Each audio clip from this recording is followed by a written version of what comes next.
You have my sympathies. Hello everyone, my name is Blackwatch, and today we're going to talk about pacing in Siege.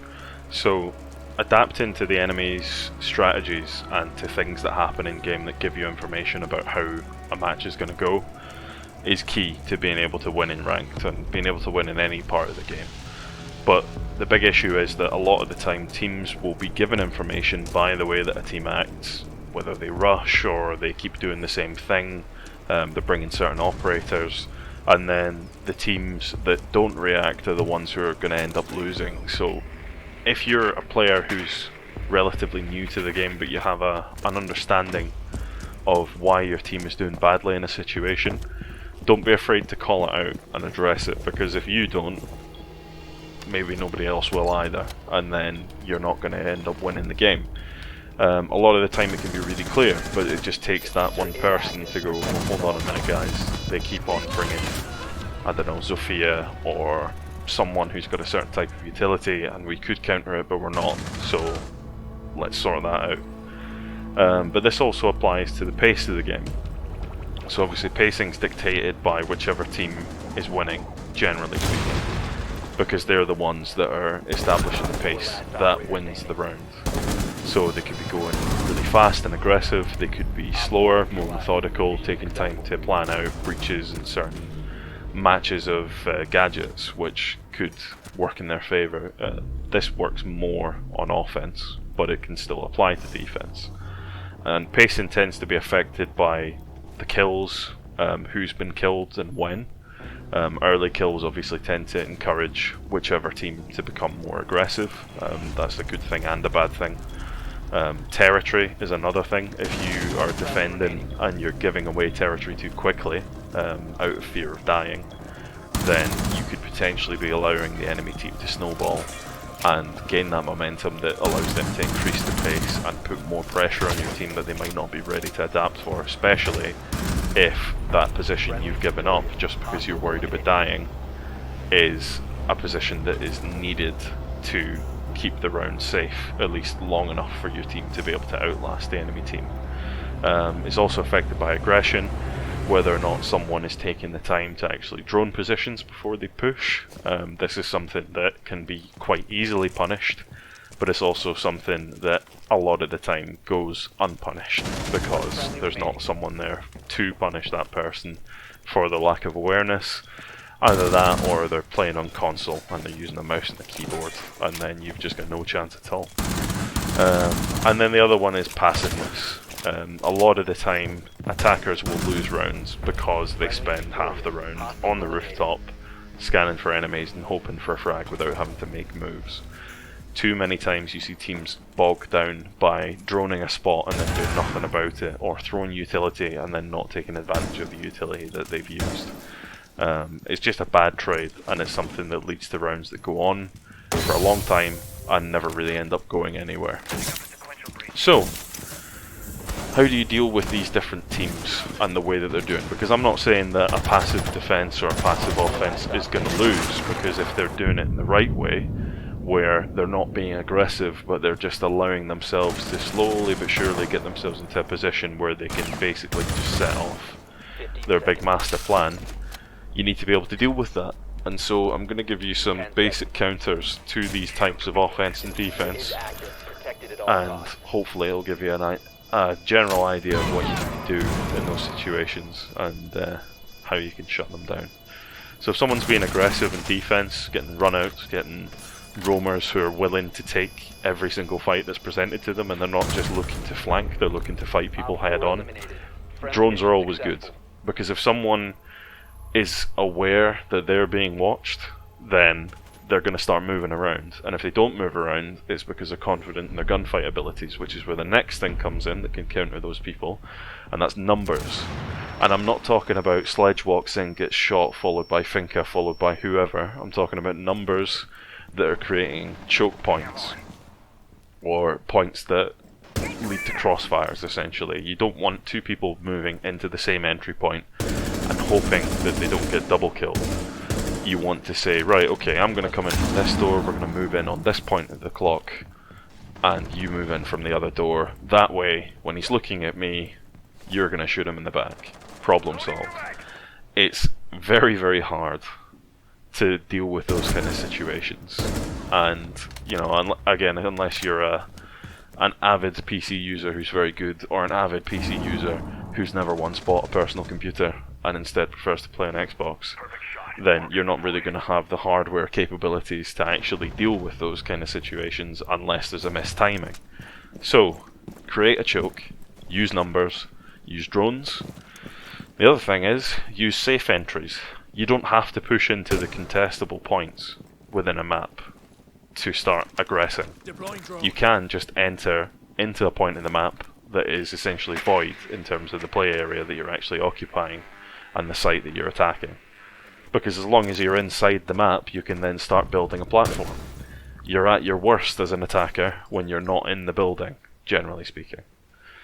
And so it's good to get in and then build from there and gain territory from there, because once you've cleared something out, as long as you've then got the other rotation points cleared, you know that the map is slowly getting smaller in your favour. Whilst you're outside, you're doing none of that. You're only watching runouts and peaks.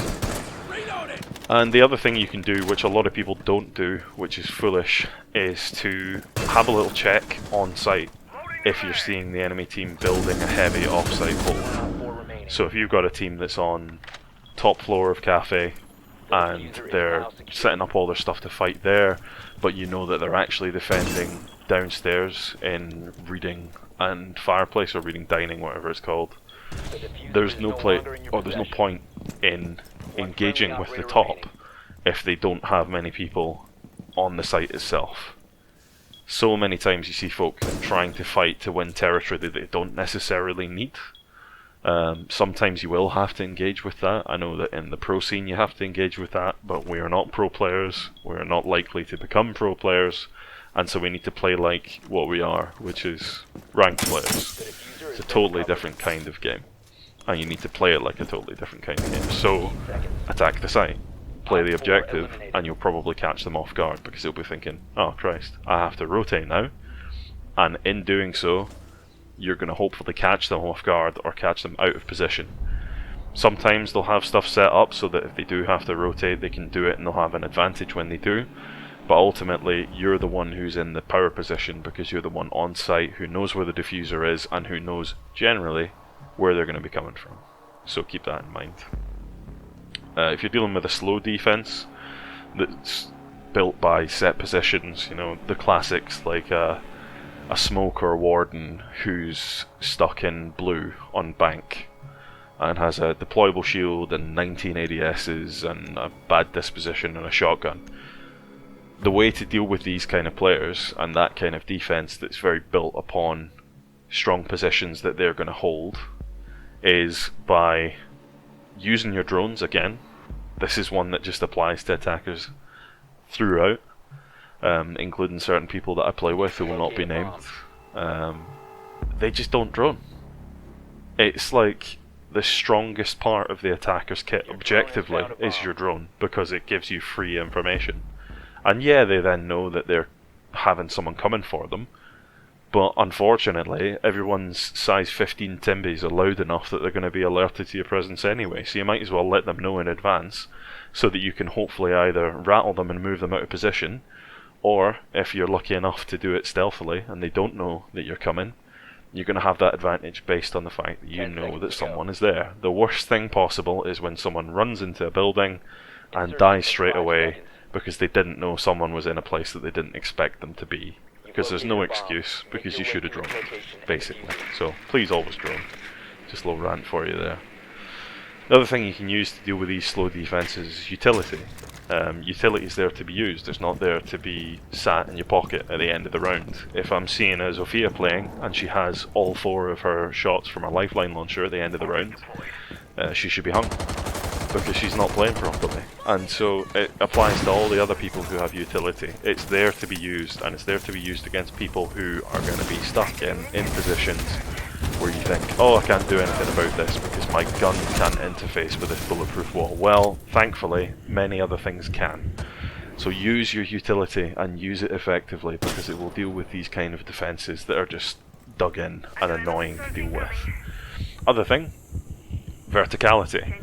You don't have to approach them on a horizontal plane because it is a game called Rainbow Six Siege, and thankfully we can shoot through the floors. And when you can't shoot through the floors, I'm sure you find some other way of shooting through some other object. So do it. Don't be predictable. Take angles that they might not expect. Take pushes that you wouldn't otherwise think your team would take. And that way, you'll catch them off guard and hopefully rattle them out of their positions. Problem solved. If you're dealing with an aggressive offense, the biggest and most obvious one is obviously traps. You've got Legion, you've got Ella, you've got Kapkan, you've got Frost, you've got all the big baddies who like to throw down things that slow people down or make them less effective in combat when they have pushed. It's all about delaying with a trap, and so if you've got people who are being really aggressive, it's not going to hurt to take a couple of trap operators, because thankfully the trap operators are pretty good outside of their main gadget as well. So you're not at a disadvantage if you're taking a Legion, because you've got a decent gun, you've got impacts and things like that. You're always going to have a reason to take a trap operator if you need to, and taking a couple is not necessarily a bad thing. So take that in mind. Also, if they're heavy with your utility during their rushes and they're constantly throwing candelas at you or flashbangs or grenades, bring counters for them. Wamai, Jaeger, to an extent Aruni, but not quite as much as the other two. Bring those kind of things, because even if you're only catching one, it's still one less thing for you to think about. You want to learn the entries that the enemy are taking. It's not always going to be the same entry point, and you need to be able to accept the fact that if after the first 30 seconds or less of the round you haven't seen someone come in a doorway and they've been a really aggressive team up to that point, they're probably somewhere else and they're probably moving fast. So cut your losses and rotate and try and figure out where they're going. Get your teammates to talk. Positional audio is a great thing. Even from a distance you can hear barricades being broken, so they can give you a general idea of where they're coming from. You maybe not know the specific window or the specific door, but you want to use that information as best you can and try to counter them from the entry point, because they're at their most vulnerable when they're hopping through and they're stuck in an animation. And so if you can catch them like that at the start of the round and either force some utility out of them, force some health away from them, or even snatch a kill with your roamer partner, because if you're dealing with an aggressive attack you should be roaming in pairs and you should be acting as though you're attacking as a pair. Same rules apply. None of this, both pushing through the same doorway, both pushing from the same angle. You want to be attacking from different positions, so you want to split their attention and then hopefully split their heads or whatever part of the body you manage to hit. Because the best way to attack people is with a friend, and so you can share the glory and probably not share the kill because it's not that kind of game, but you know, you can still get something out of it and benefit the team. The other thing you could do, if you're feeling really ballsy, is if you hear someone charging up to a window, just fire a couple of pot shots out there, because you never know what kind of heads you're going to hit when they're sprinting at a door. So, you know, just do it, and if nothing else, it's going to cause them to think, oh, maybe I shouldn't be pushing this so heavily, because someone actively knows I'm here. I'm panicking now, I'm going to slow down. Unless they're on mouse and keyboard. Always the same. Always the same. It's fine though, the game's fine. I watched a Get Flanked video and he told me it was okay. Slow offense, how do you deal with that? Patience. Patience is a big counter to slow offenses. And the reason is, a lot of the time, a slow offense is relying on you to make a mistake, or to push into an angle that they're holding for too long. So if you're a roamer, and you think, oh, I can hear that thermite. After a minute and a half, he's finally planted his charge on the hatch. I'm gonna sneak up on him. I'm gonna catch him when he's pulling out his detonator. He's not gonna see me. Well, tough luck, pal. The Finca has been watching that angle for the last 3 days, and she's just taking your head clean off, and you look really bad in front of your friends. So, be patient. Let them come to you, if needs be. If they're being that slow, you don't necessarily need to come and force an engagement. You can instead take advantage of the fact that they're slowing themselves down. You don't need to slow down a tortoise, because it's already doing the job itself. So don't come in here kicking... I mean, what is this? Is that a reptile? Tortoise? Yeah. Well, there you go. Don't kick the reptiles. Because you don't need to. Because they're kicking themselves. Evolutionary. So, let them do the work to slow themselves down, and then you just deal with them after, when they become a problem. Because they're not really a problem, unless they're taking a bit of territory that you need. In which case, you should already be there. At least the second round after you've lost the first one and you realise they're being slow. You need to address those places that are essential, that you cannot give up. But I mean, that should be the case for any attacking team that you're dealing with. You should be holding those areas anyway, or holding around those areas. You don't want to retake, you want to rebuttal the people who are going in there before they can actually take it for themselves anyway.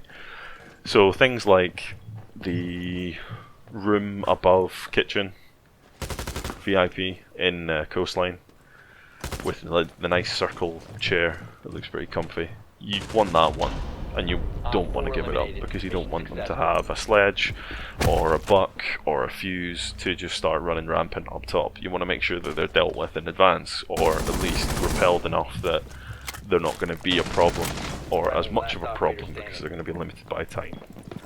But again, they might slow themselves down, so you can deal with them when they become a problem. Adaptability is a big thing against these slow teams.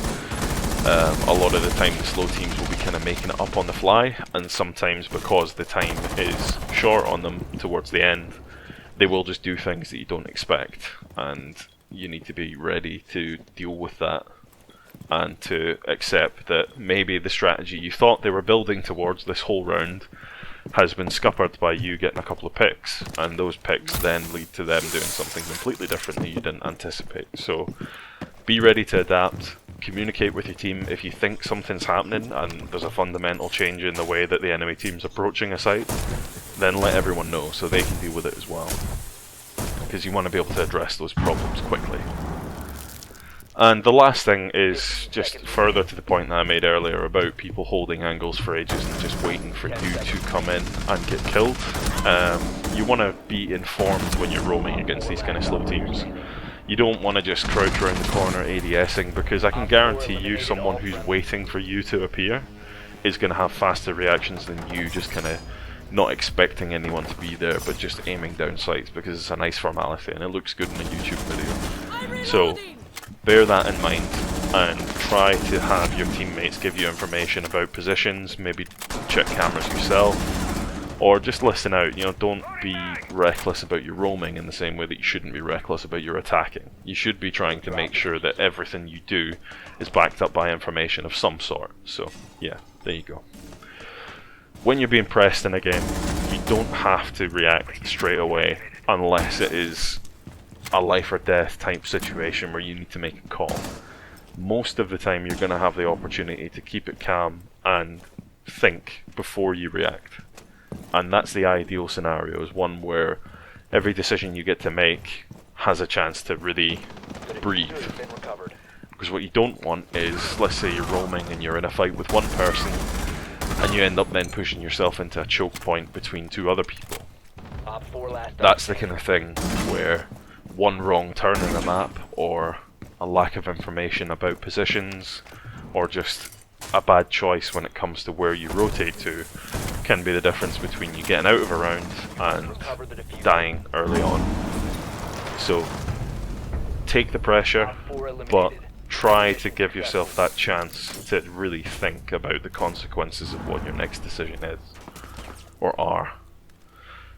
Be willing to give up territory, but don't do it immediately. I said this earlier, you really don't want to be giving up places that are going to be essential to your team's survival as a defender. And the same with an attacker. If you've managed to take a spot that your sledge or fuse needs to use, then you don't want to just be going, oh Christ, the Jaeger's pushing me, I need to leave this place now, and then just leave your teammate out to dry. If you're holding a spot, hold it. And if you're leaving that spot and your teammate thinks that you're still there, inform them that you're gone.